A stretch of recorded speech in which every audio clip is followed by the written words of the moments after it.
เยอะแม่ดาราแม่ดาราพอดีบ่น่าสิแม่นบ่ แม่ได้แล้ว ดาราอะไรก็จะมารอเต็มเลยคุณ โทรทัศน์คนนะ สิแม่ไปจะอุ้ยคุณพลังได้ดิ เด็แม่แม่ มันจะขี่ข้อกันขึ้นเบิ่งคุณ แม่ก็บ่เคยเห็นเนาะบ่เจ้าว่าแม่แล้วก็เจ้าเบิ่งหยังกันผู้ใดบ่ถึงกันขี่ข้อกันขึ้นเลยบ่ ป้าจ้ะเบิ่งแม่เพิ่นถ่ายรูปกันเต็มเลยเนาะ อันแล้วหยังวะ แล้วนี่น่ะเป็นที่แบบว่าพระเจ้านิยมมาเที่ยวกันได้แม่ นั่นนี่อันใด แม่นยามกลางคืนแห่งหลายเนาะ แม่เบิ่งหั่นนะแล่นได้จังได๋แม่วะนั่นแล่นได้จังได๋ถูก ฮะแล้วเงินแล้วอ่ะ เงินกันแล้วเนาะแล่นได้จังได๋สูงกัน สบายดี สวัสดีกับทุกคนพบกันเรามีอีกแล้วเมื่อนี้กับพาแม่มาเที่ยว อยู่ที่ MBK บ่ห้อง MBK น้อยๆตุ๊บางเมืองทอง MBK มากับไอตูบ่แม่นแท้อ่ะแล้วก็อีแม่เจ้าเห็นบ่แม่รถไฟพูน พูดเห็นแล้วพูดแล้ พู วน เห็นบ่นั่น รถไฟใหม่แล้ว ย่างไปเบิ่งเห็นบ่พูน เห็นเป็นรถไฟหลายแท้ๆเนาะรถไฟหลายแท้ๆวันนี้เขาสิลงมาบางใดแม่วะ แม่ว่าสิลงมาบ่ไหน ลงว่านี่บ่ชุดนี่บ่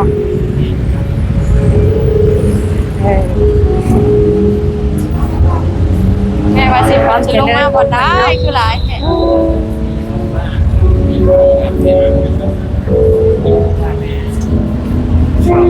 ให้แม่มาเบิ่งมาย่างเฉียวลิ้น เห็นหมดทุกจงเห็นหมดจุมองจุเจแล้วเด้อ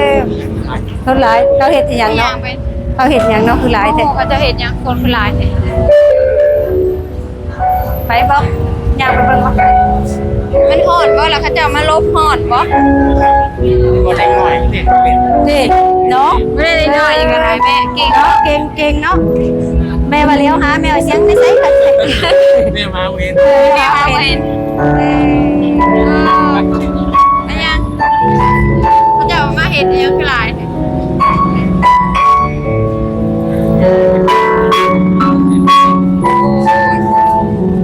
อันนี้เขาจะนิยมกันมาเที่ยวเลยแม่ยามกลางคืนนะหาม6 โมงนี่คนหลายได้เลยเนี่ย นี่นะเนี่ยอันนี้ยังว่าบ่หลายบ่ว่า ยังเลยนี่ คนซาร่าเลยนี่ สิ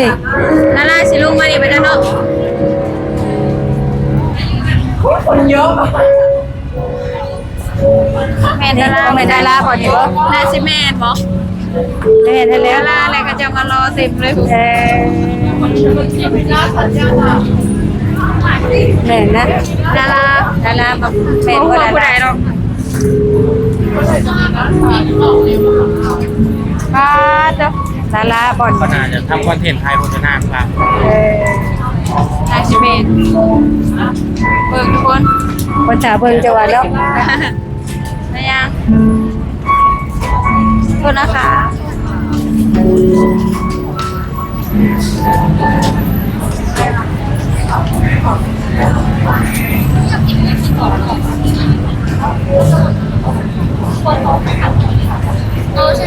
เขาเบิ่งอันนั้นบ่ว่าเขาเบิ่งอันนั้นบ่น่ะเบิ่งโทรทัศน์นั่นบ่เขาเบิ่งผู้นั้นบ่ ยังยืดใส่ บ่เขาผู้ชายเอาอันนั้นบ่แม่ว่า คิดว่าก็น่าจะเป็นการ น่าจะเป็นดาราบอยตุก กับไอ้กับผู้บริหารดารา ป้าก็จะหุมเต็มเลย ให้ผู้ยืนอยู่หั่นบ่ แล้วพูดคือยืนผู้เดียวอันนี้ ก็น่าจะเป็นการทำคอนเทนต์นะครับ ใครโฆษณาบอกจ่าชาเต็มเลยเบิ้งรถไฟไปเบิ้งเบิ้งพูด เป็นรถไฟบ่ จ่าชาเบิ้งเขาจะเบิ้งนั่นน่ะ ดาราเฮาอ่ะ พากันงงขายอย่างเนี่ย จักเขากับงง ขายอย่าง เนาะ หัดก็ แกมาถ่ายเอาโทรทัศน์สิบ่วะ ว่าแม่เพิ่นมาเบิ้งโทรทัศน์บ่อยแม่ จังแล้ว เขาเจ้าคือถ่ายเต็ ตาม ย อยู่ พากันตายเซลล์เนาะ บ่แม่นเพิ่นถ่ายเอาโทรทัศน์พุ่นนะ ที่แม่ไปจะอุ้ยพลังเลยดิ เด้ พวกกันเป็น แม่แม่ มัน ก็ จะขี่ข้อกันขึ้นเบิ่งพุ่น อันแม่ก็บ่เคยเห็นเนาะบ่เจ้าว่าเพิ่นแม่เนาะเขาเจ้าเบิ่งอิหยังกันว่าซั่นผู้ใดบ่ถึงกันขี่ข้อกันขึ้นเลยบ่ มันบ่ถึงเนาะ ไปไป ไป จักเขาเบิ่งหยังกันบ่จักเนาะ ดาราบ่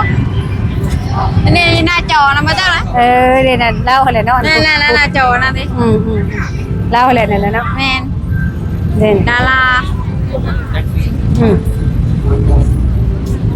บ่แม่นคุณต้นหอมนั่นบ่เนาะป้าตัวจริงงามแฮงดิดังลูกนานบ่เป็นดอกว่าบ่เป็นดอกภาษาเจ้าผู้อ่านเป็น อันแม่แฮงเต็กแล้วแม่เลยว่าเขาบุ่มเบิ่งหยังว่าซั่น มา ตายเอาแซวๆผม ไป ไปแม่นเลย นั่นรถไฟบ่ได้อยู่ทางเทิงสุด มึงได้หูมันน่ะเนาะหูน่ะงามๆน่ะหูน่ะ กรุงเทพแบงคอก ไปทางไหนลูก เบิ่งเจ้าอย่างอีหยังนี่เป็นใบนี่ ไส เด้เป็นใบ เต็กแล้วบ่หูเด้อเนาะใบหยัง บ่แม่นใบบุบกบ่ นี่ เบิ่ง ไม่ ในทางนี่จะเบิ่ง ทางนั่น เบิ่ง หยังอันนี้เป็นน้องทาง ทางรถไฟฟ้าเด้ อันนี้อันใด นี่พี่ไปทางพี่ ไปใช่ทางรถไฟฟ้าบ่นี่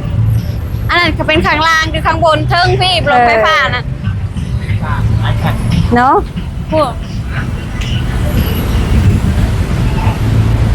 สามกินก็เผ็ดลง ชาวจีนบ่เนี่ย เข้ามาไม่ เต้นเป็น เป็ บ่ นภาษาจีน อืม จ่า เล่น TikTok อืม ขนาดเอง งามจังเนาะ มีแต่ต่างชาติจะเบิ่งอีแม่บางคนมีแต่ต่างชาติเขาจะมาเที่ยวกันเลย ถ่ายรูปก็เต้นเห็นบ่ เนาะแต่ตอนมันแดดเนี่ยคนหลายเนาะ ขนาดยังแดดยังหลายแล้ววะ ตอนคำแมงจีร้ายเลยนี่เนาะ มาเมื่อเช้าต่างชาติ เบิ่งต่างชาติเต็มอยู่ มีแต่ผู้จบๆงามๆต่างชาติก็ได้ คุณไปนั่งคุณก็ได้คุณนั่งไปนั่งคุณก็ได้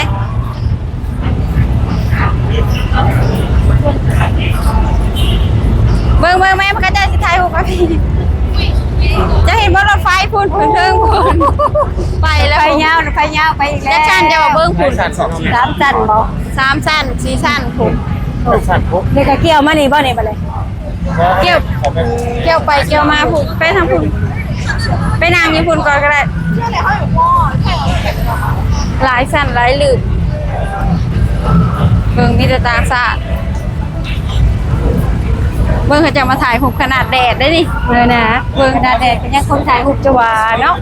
นี่นะก็ได้ พักผ่อนบ่ ขนาดห่อขนาดแดดๆเนาะ พักผ่อนกันบ่ นั่งก็ได้เบิ่งพาเพิ่นย่างหลายแล้วเพิ่นเมื่อยนะเบิ่งป้าจ้ะเบิ่งอีแม่เพิ่นถ่ายรูปกันเต็มเลยเนาะ นั่นแหละเนี่ยว่ะ แล้วนี่นะเป็นที่แบบว่าพระเจ้านิยมมาเที่ยวกันได้แม่ นี่อันใด แม่นยามกลางคืนแห่งหลายเนาะ คนมาเที่ยวหลายจังหวัดเนาะ 6 โมงทุ่มหนึ่งในแห่งหลาย แม่คือว่าโอ้ยบ่ได้มีผู้มาเที่ยวดอก เชียงเพลงปฏิเดียสิบของ อ๋อไปอย่างพี่กันนะ แดดเนาะ ทุกคนแดด แดด ช่วงนี้4 โมง5 โมงบ่ 5 โมงก็ยังแดดเนาะ แม่นมื้อนี้ออกมาแต่เว้นเลิกงานแต่เว้นแล้วพาเพิ่นมาเที่ยวทุกคน แดดก็มาบ่ โอ้ยแดดก็มาเพิ่นจะพาเพิ่นมาเบิ่งมาเที่ยวเมืองเจ้าเห็นบ่ใบอีหยังนั่นนี่ ไหน นี่ได้นี่ จังแล้วใบบัวบ่ใบแม่นบ่ใบ ใบบัวหน่อยตู่เนาะ เนาะ ใบบัวหน่อย มันเป็นลมเป็นอีหยังได้แม่ จะกันแดดเลยได้เนาะแม่นก็เฮ็ดให้มันจบมันงามให้คนมาเบิ่งมาชมเพิ่นก็มาเที่ยวมาหยัง แดดๆเฮาก็เข้าได้ มาเที่ยวมาหยังก็เป็นตาเบิ่งแล้วว่าเนาะ